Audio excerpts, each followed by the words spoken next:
Bonjour, je suis ravi de vous retrouver pour un nouveau numéro de Lex Inside, l'émission qui donne du sens à l'actualité juridique. Du droit et rien que du droit.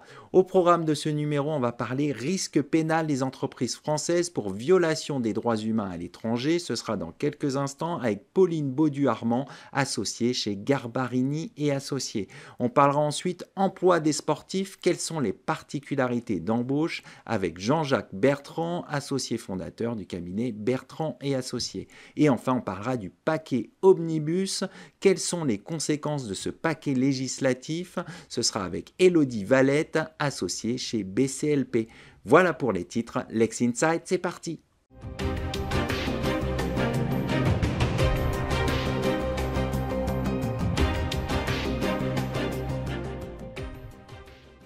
On va parler risque pénal des entreprises pour violation des droits humains à l'étranger. Pour commencer ce Lex Inside avec Pauline Baudu-Armand, associée au sein du cabinet Garbarini.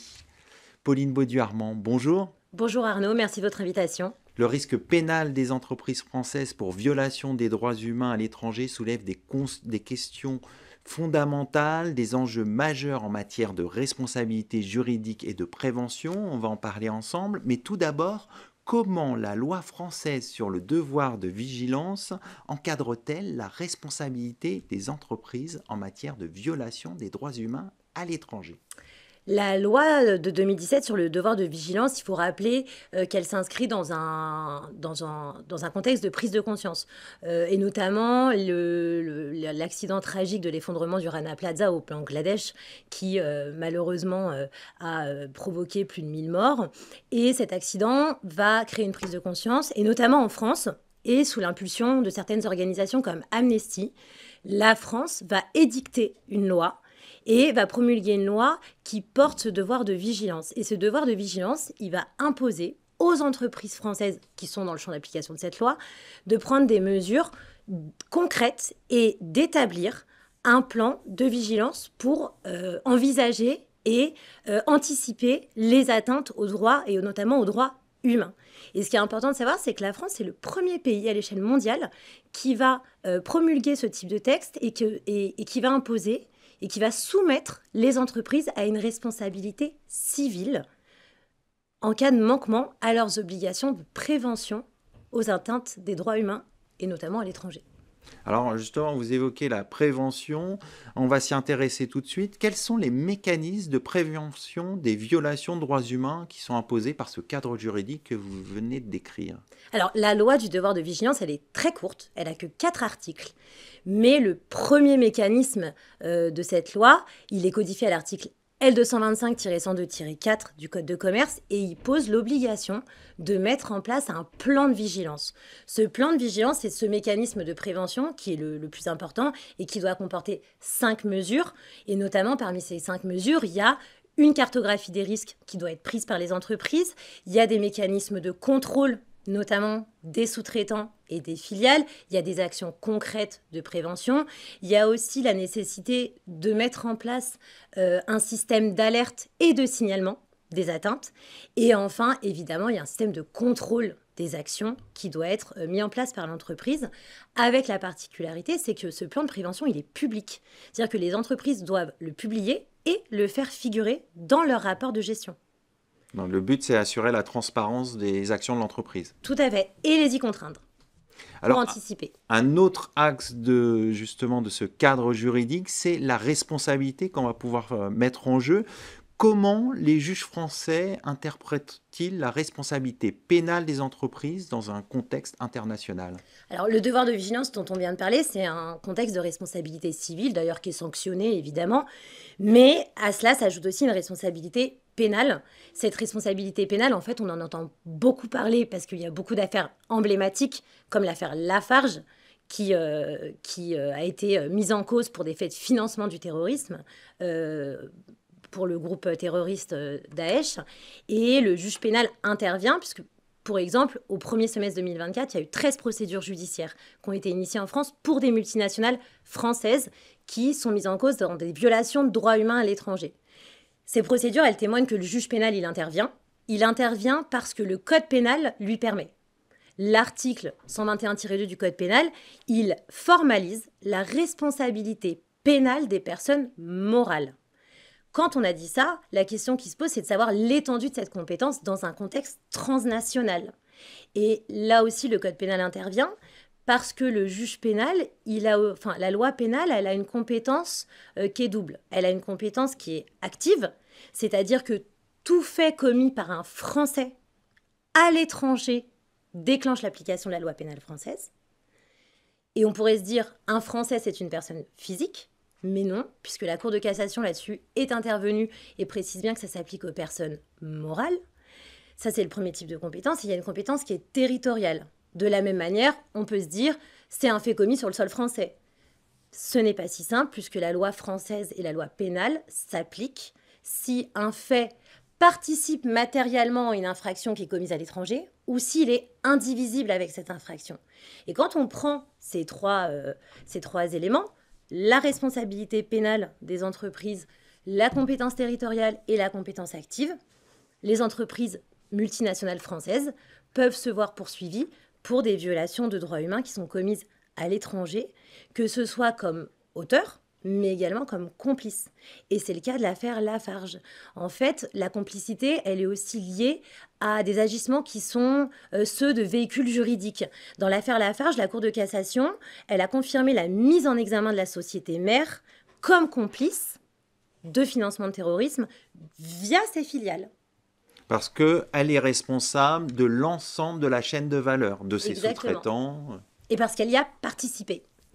Alors, un autre point qui est important, vous avez souligné justement la responsabilité de l'entreprise de manière internationale et il y a des multiples réglementations qui entrent en jeu. Alors, est-ce qu'il faut harmoniser les réglementations européennes, internationales, voire aussi avoir un effet sur la loi française pour mieux prévenir et réparer, quand il le faut, la violation des droits humains? Le constat, c'est effectivement, il n'y a pas d'harmonisation ni à l'échelle européenne, ni à l'échelle internationale.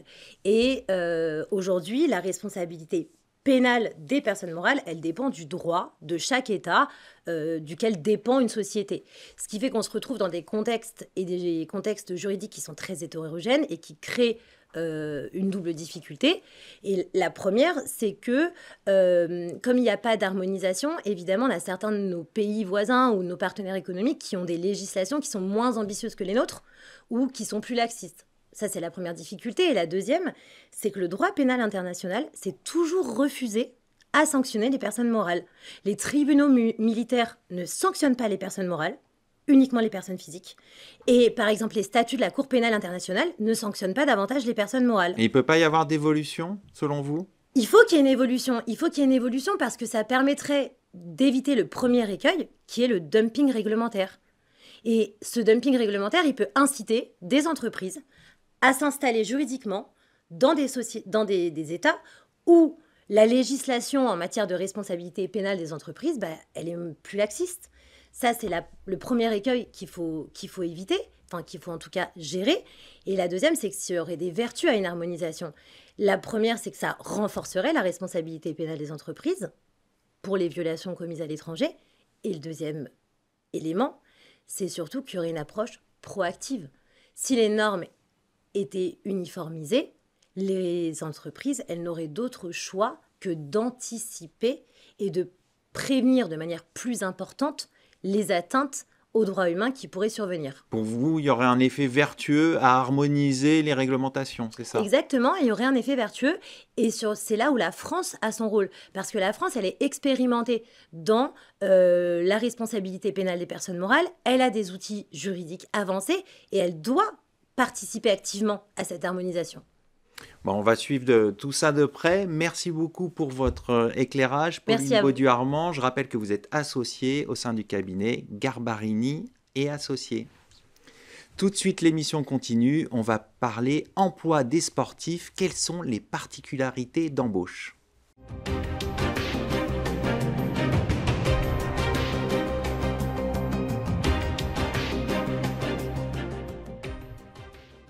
On poursuit ce Lex Inside, on va parler emploi des sportifs. Quelles sont les particularités d'embauche avec mon invité Jean-Jacques Bertrand, associé du cabinet Bertrand et Associés. Jean-Jacques Bertrand, bonjour. Bonjour. Alors on va parler ensemble de l'emploi des sportifs, des particularités d'embauche. Tout d'abord, quels sont les principaux types de contrats utilisés pour l'embauche des sportifs? Alors on va essayer d'être concis, mais il y a une liste quand même de différents contrats. Le premier qui vient à l'esprit, c'est le contrat à durée déterminée. Je dis bien c'est un contrat de travail, mais à durée déterminée.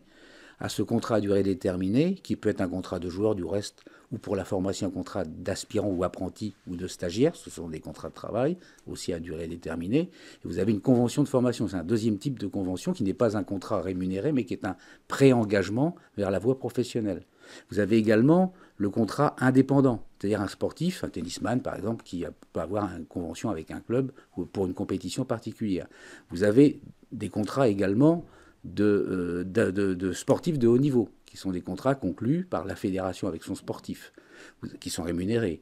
Vous avez des contrats d'agents, qui sont des contrats par lesquels le sportif va engager un agent, mais qui est lié à son activité professionnelle. Vous avez également des contrats, on en parlera peut-être plus tard, d'aménagement d'horaire, d'emploi ou d'insertion professionnelle, qui sont d'une nature particulière. Et vous avez encore des contrats d'image, qui sont là aussi particuliers au monde du sport, et des contrats de sponsoring, vous voyez qu'il y a une liste assez longue, qui sont un peu plus large que le contrat d'image type, qui, lui, de toute la liste que j'ai citée, il faut savoir qu'ils sont tous visés par le Code du sport, à l'exception du contrat de sponsoring proprement dit. Tous les autres sont visés à un endroit ou à un autre du Code du sport. Voilà une liste assez longue mais précise des différents contrats possibles. Donc on voit effectivement qu'il y a un nombre de contrats assez important. On va s'intéresser au CDD puisque c'est le contrat de base. Voilà. Pourquoi il est privilégié dans ce secteur ? La loi qu'il a, le contrat spécifique, il a un terme. D'abord, il est exorbitant du CDD classique, de droit commun, puisqu'il a une durée qui peut dépasser, même renouvellement compris, la durée de 18 mois qui est prévue pour les CDD ordinaires. Et il a pour objet, indique la loi, de protéger également le sportif et la régularité des compétitions. D'accord. C'est-à-dire qu'on va le dire à durée déterminée, parce qu'on va raisonner essentiellement en termes de saison. Qui dit saison dit durée déterminée, et généralement d'un an par saison. Donc ces contrats sont très spécifiques. Ils ont sur la forme des obligations particulières, et s'ils ne les respectent pas, ils peuvent être requalifiés de contrat à durée indéterminée. Alors justement, vous évoquez la forme. Quel est le formalisme à respecter en général ? Alors il y a un nombre d'exemplaires qui est de 3. Il y a des dispositions précises qu'on trouve dans la plupart des contrats du reste, mais qui sont rappelées expressément. Il faut rappeler expressément la nature du contrat que c'est. Autrement, le risque, c'est une requalification, comme je viens de l'indiquer, en contrat à durée indéterminée. Et vous avez la remise du contrat aux joueurs, aux sportifs, on va dire, dans les 2 jours de sa signature. Alors, vous avez évoqué tout à l'heure les conventions d'insertion. Ils sont homologués, excusez-moi. La particularité, c'est que des contrats, très souvent, sont homologués par les fédérations. C'est une particularité également de cette nature de contrat. Alors, autre sujet que vous avez évoqué tout à l'heure, c'est les conventions d'insertion professionnelle. Qu'est-ce que c'est ? Alors, les conventions d'insertion professionnelle qu'il faut mettre en parallèle des conventions d'aménagement d'emploi. Parce que les conventions d'insertion professionnelle concernent les entreprises de droit privé, et les conventions d'aménagement d'emploi, qui sont de même nature, visent les entreprises publiques. Mais ce sont des conventions qui sont convenues par le ministère, qui sont visées par le ministère et qui sont convenues avec les entreprises d'autorité publique ou pas, directement. Ce sont des aides apportées aux entreprises pour permettre de compléter, pour permettre une rémunération, on va dire, totale au sportif, qui va avoir un aménagement de temps de travail pour son entraînement, ses compétitions notamment. D'accord. Et quel est le contenu de cette convention ? Alors le contenu, c'est justement d'indiquer de façon précise, et pour la formation du sportif, et pour son temps d'activité au titre de son activité sportive et au titre de l'entreprise pour laquelle il travaille, tout ceci va être intégré dans cette convention. Alors, un autre point important, est-ce qu'il y a des aménagements qui peuvent favoriser l'apprentissage chez les sportifs de haut niveau ? Alors, l'apprentissage, ça rentre dans le cadre de la formation du sportif de haut niveau. Soit il va être professionnel, enfin, salarié, soit il va être indépendant. Un tennisman, par exemple, n'a pas un contrat de travail. Certains en ont avec des clubs, mais pour faire son activité proprement dit. Par contre, un footballeur, lui, va avoir pour sa formation toute une phase de progression, passant par un premier contrat d'aspirant ou d'apprenti, puis un contrat de stagiaire, avant de signer un contrat professionnel. Les 2 premières conventions étant chapeautées par une convention de formation dont l'objet c'est pas un contrat de travail, mais c'est un engagement du club de fournir cette formation particulière aux sportifs, formation scolaire et formation sportive bien évidemment, et de déboucher sur une obligation pour le sportif de signer un contrat professionnel si le club lui propose. D'accord. L'idée, c'est de l'accompagner dans sa formation pour après l'embaucher, c'est ça? C'est plus qu'accompagner, c'est vraiment former. Hein. Former, ils sont à temps plein et en formation scolaire et en formation sportive dans les clubs, détachés auprès avec des conventions avec des lycées et autres, pour que justement, lorsqu'ils vont être professionnels, ils ont cet engagement obligatoire, si le club leur propose de devenir professionnels, autrement ils ont libre d'aller, bien sûr, poursuivre leur carrière comme ils l'entendent. Alors, vous avez rappelé tout au long de cet entretien les particularités d'embauche des sportifs. Quelles sont les bonnes pratiques en la matière, puisque vous avez rappelé l'ensemble des contrats? Quelles sont les bonnes pratiques à avoir en tête quand on embauche des sportifs? Alors, il y a deux versions. Il y a quelles sont les bonnes pratiques pour le sportif et pour le club. Donc, je pense que là, c'est la nature même d'un contrat, c'est de le discuter et que chacun se sente protégé par les conditions qui vont être fixées. Car il ne faut pas non plus tomber dans un contrat qui va être un peu léonin au détriment du sportif, ou à l'inverse, qui va donner trop de liberté au sportif lui-même. Donc il y a un équilibre à trouver dans une rédaction spécifique qui va protéger l'un et l'autre suivant les objectifs qui sont poursuivis. Alors vous conseillez de nombreux sportifs. Qu'est-ce que vous remarquez dans les pratiques, justement ? Dans les pratiques, je remarque que les sportifs ne font pas suffisamment attention à la lecture de leur contrat. C'est un peu plaider pour sa paroisse en disant ça, mais ça veut dire qu'il faut quand même faire appel à des professionnels. Il n'y a pas que 2 clauses dans un contrat, une durée, une rémunération, par exemple, qu'il s'agisse d'un contrat d'image, de sponsoring ou de travail. Il y a aussi d'autres dispositions sur les litiges, la nature, les compétences judiciaires qui vont être fixées, arbitrales éventuellement, et les obligations de part et d'autre qui vont exister. Il y a vraiment une spécificité, une lecture particulière à avoir de tous ces types de contrats. Vous avez évoqué tout à l'heure les contrats de droit à l'image. C'est des spécificités qu'on a, par exemple, sur des sportifs de haut niveau. Comment ça se discute, ces aspects contractuels ? Alors, vous avez...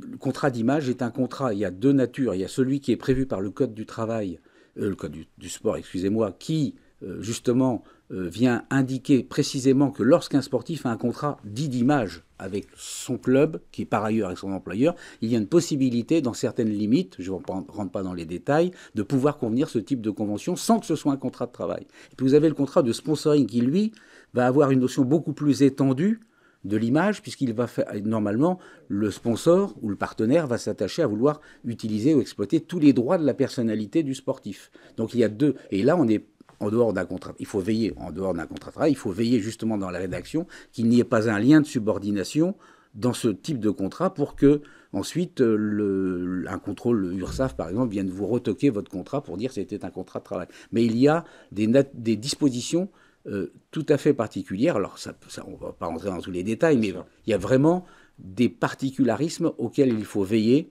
dans ce type de contrat. On va conclure là-dessus. Merci Jean-Jacques Bertrand. Merci Je rappelle beaucoup. que vous êtes associé fondateur du cabinet Bertrand et Associés. Merci beaucoup. Tout de suite, l'émission continue. On va parler du paquet Omnibus.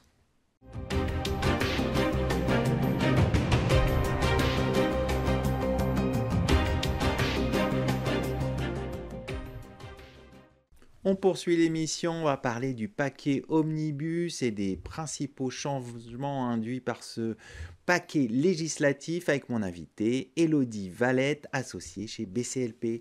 Élodie Valette, bonjour. Bonjour Arnaud, je suis ravie de vous retrouver pour ce très beau sujet. Alors ce paquet législatif Omnibus a fait couler beaucoup d'encre. C'est vrai. Quels sont les principaux objectifs de ce paquet législatif dit Omnibus ? Eh bien, ces dernières années, vous le savez, l'Europe a adopté de nombreuses réglementations en matière environnementale. La taxonomie verte en 2020 qui classe les activités économiques en fonction de leur durabilité environnementale. La CSRD en 2023 qui renforce les obligations de reporting extra-financier des entreprises. Et puis la CS 3D ou directive sur le devoir de vigilance en 2024. Cette inflation législative, elle est pourtant loin de faire l'unanimité. Le président Macron avait appelé dès mai 2023 à une pause réglementaire européenne sur les normes environnementales au nom de la compétitivité. Nombreux sont ceux qui en effet considèrent que ces réglementations imposent aux grandes entreprises des obligations toujours plus nombreuses et encore trop floues pour s'y conformer, et puis qu'elles contribuent également à creuser un fossé entre les entreprises européennes et puis leurs concurrentes implantées dans des pays tiers, comme par exemple la Chine ou les États-Unis, où les réglementations, vous le savez, en la matière sont moins contraignantes, si ce n'est inexistantes. C'est dans ce contexte que le rapport sur la compétitivité européenne, dit rapport Draghi, qui lui aussi a fait beaucoup de bruit, a été remis à la Commission européenne en septembre 2024. Ce rapport, il souligne la nécessité de renforcer l'attractivité et la compétitivité européenne, et notamment la complexité, la lourdeur, les coûts et les contraintes organisationnelles des directives CSRD et CS3D. Un rapport sénatorial de décembre 2024 dénonçait par ailleurs une dérive normative de l'Union européenne et préconisait également une simplification et une amélioration de la réglementation européenne, en particulier en matière environnementale. Alors, dès septembre 2023, la présidente de la Commission européenne affirmait dans son discours sur l'état de l'Union que la simplification de la vie des entreprises était l'un des défis de l'Union européenne. L'annonce le 8 novembre 2024 d'une directive dite Omnibus visant précisément à simplifier et à ajuster certains aspects de la CS3D, de la CSRD et de la taxonomie verte s'inscrit précisément dans cette démarche. C'est dans ce contexte que le projet de directive Omnibus a été présenté il y a quelques jours, le 26 février dernier. Il prévoit notamment de modifier substantiellement ces textes, tant dans leur périmètre, dans leur calendrier que dans leur contenu. L'objectif affiché étant celui d'un choc de simplification. Alors, vous avez présenté cette ambition de simplifier. On va s'intéresser au reporting de durabilité. Quelles sont les modifications proposées en la matière ? Eh bien, la proposition qui a été présentée le 26 février, elle vise à réduire significativement le périmètre de la CSRD. Pour les entreprises européennes, seules les grandes entreprises ou groupes de plus de 1000 salariés ayant un chiffre d'affaires supérieur à 50 millions d'euros ou alors un bilan supérieur à 25 millions d'euros seraient soumises à l'obligation de publier des informations de durabilité. Les entreprises étrangères avec un chiffre d'affaires net supérieur de 450 millions d'euros et ayant soit une filiale européenne qui est une grande entreprise, soit une succursale européenne avec un chiffre d'affaires net annuel supérieur à 50 millions d'euros seraient également concernées. Au total, en réalité, 80% des sociétés sortiraient du champ de la CSRD. L'entrée en vigueur, qui est variable selon la taille et la catégorie d'entités concernées, serait par ailleurs globalement décalée de 2 ans. Et enfin, quant au contenu des informations de durabilité prévues par la CSRD, la proposition, elle prévoit notamment une simplification des standards de reporting actuels et un abandon des normes sectorielles. Il nous faut encore attendre le prochain acte délégué. Alors, vous avez présenté ces modifications. On a le sentiment que l'Union européenne semble faire machine arrière sur ce reporting de durabilité. Vous partagez ce sentiment ? Alors oui et non. Parce que certes, le projet de texte, il propose un allègement des obligations en matière de reporting, mais force est de constater que le cadre est toujours existant, et puis surtout que les exigences ESG, elles demeurent un enjeu clé pour les investisseurs. Donc, il s'agit toujours pour les entreprises d'identifier leurs risques, leurs impacts et opportunités pour intégrer les enjeux sociaux et environnementaux dans leurs activités.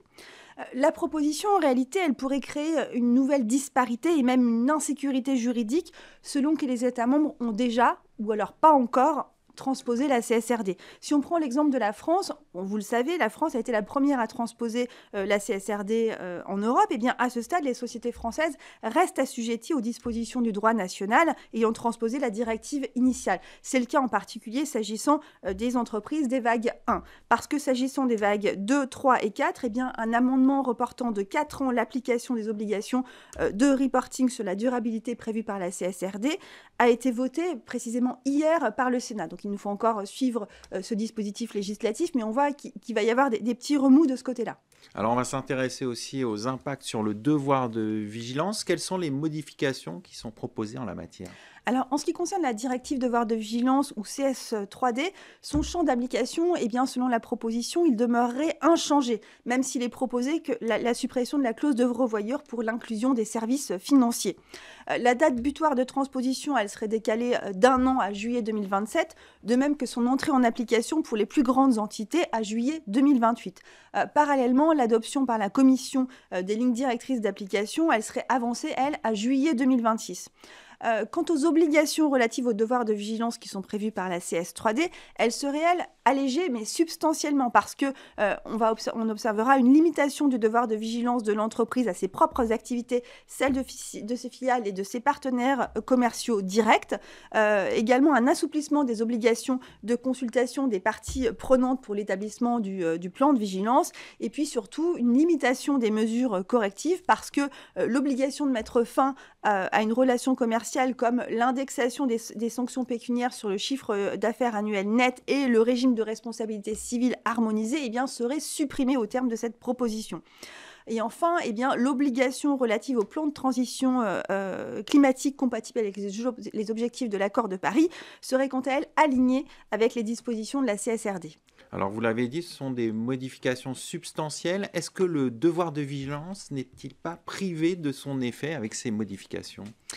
Alors, le report d'1 an de la date de transposition de la CS3D et de sa première phase d'application, mais également l'adoption, on l'a vu à l'instant, en 2026, des lignes directrices de la Commission, laisseront le temps, c'est ce qu'on peut se dire, aux entreprises de s'approprier le texte, mais également elles pourraient les éclairer sur l'application de la loi française sur le devoir de vigilance qui date de 2017. Alors même que la jurisprudence sur ce texte est encore aujourd'hui en construction. À date, vous le savez, une seule décision a été rendue sur le fond, ce qui est insuffisant finalement pour permettre aux entreprises de savoir quel est le standard de vigilance qui est attendu. La suppression du régime de responsabilité civile harmonisée, là aussi, elle fait quand même beaucoup parler parce qu'elle pourrait conduire à un risque élevé de forum shopping. C'est quelque chose qu'il va nous falloir surveiller. Et ce qu'on peut se dire enfin, c'est que alors même que la construction européenne de l'ESG, elle s'est poursuivie à tombeau ouvert en Europe ces dernières années et qu'on a même une judiciarisation croissante en la matière qui est observée, eh bien, les États-Unis, de leur côté, ils amorcent un recul environnemental net depuis l'élection du président Trump. Et ces règles du jeu européennes, on le sait également, elles deviennent progressivement de plus en plus extraterritoriales. C'est le cas pour la CS3D, pour la taxonomie. Et le président américain, il pourrait chercher à contrecarrer et à pénaliser les États membres européens qui feraient peser, selon lui, sur les entreprises américaines des réglementations qu'il considérerait comme déraisonnables. Donc ça aussi, c'est un point qui est à suivre. Et on pourrait conclure en disant que le défi majeur pour les entreprises, en réalité, c'est de bénéficier d'un environnement réglementaire qui soit stable et prévisible. Et cet environnement, en l'occurrence, il est quelque peu bousculé par ce projet de directive Omnibus. On le rappellera, il s'agit d'un projet qui devra encore être discuté devant les institutions européennes.